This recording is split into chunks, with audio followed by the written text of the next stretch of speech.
My foster parents kicked me out onto the streets and called it a favor. Now, 12 years later, they're back, expecting I give back to the people who raised me. I still have the duffel bag. Army green, one broken zipper, a coffee stain on the bottom. It's in my closet behind shoeboxes, and I haven't opened it in years, but I know exactly what's inside. 2 t-shirts, jeans with a hole in the left knee, a phone charger with no phone, and a birthday card from my caseworker Deanna that I never threw away. That bag is the only thing Anthony and Marla let me take when I was 17. I've been with them since I was 8, 9 years. They had another foster kid, Diego, who came 2 years after me. We shared a room near the water heater that clicked all night. Anthony told people he took us in to give back, usually when other adults were around. Marla mostly stayed out of it. She'd cook, drive us to school, sign papers, but she had this way of looking right past you that made you stop mid-sentence. One afternoon, weeks before my 18th birthday, Anthony sat me down and told me it was time to get out there and start building something. Like pushing a kid out with no savings, no car, no plan was a graduation gift. He said, "The best thing we can do for you is let you figure it out on your own." I asked about Diego, who was 15. Anthony said Diego was different. He didn't explain how. Deanna tried to intervene, but the paperwork was clean. I was aging out anyway.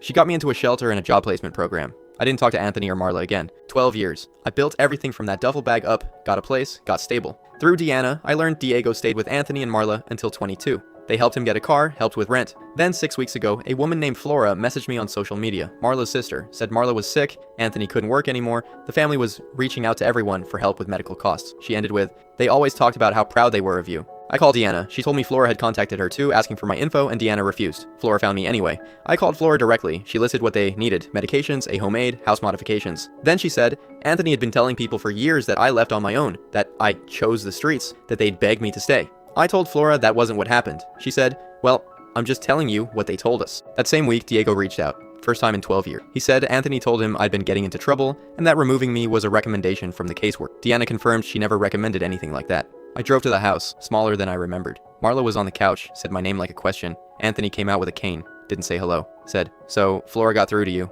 I didn't sit down. Asked why he told people I chose to leave. He didn't remember saying that. Asked why Diego got to stay. Every kid's situation was different. I pulled out my phone and showed him the foster care records Deanna helped me request, the exact date they submitted voluntary termination of placement. Anthony looked at the screen, looked away, and said, "We did what we thought was right at the time." I asked Marla if she had anything to add. She looked at Anthony first, then at me. "We were hoping you could help with the prescriptions, just the ones insurance doesn't cover." I walked down the hallway to the back room Diego and I used to share. Bunk beds gone, replaced with a sewing table and storage bins. On the shelf, a framed photo of Anthony, Marla, and Diego at a graduation party. Next to it, a certificate from the state thanking them for dedicated foster parenting. My name wasn't on any of it, but tucked behind the certificate was my intake form from when I was 8 in Deanna's handwriting. Clipped to it, a monthly subsidy statement showing every foster care payment they'd received for housing me, 9 years of payments, and paperclip to the last page, a printout of my current employer, my job title, and my estimated salary, circled in red ink.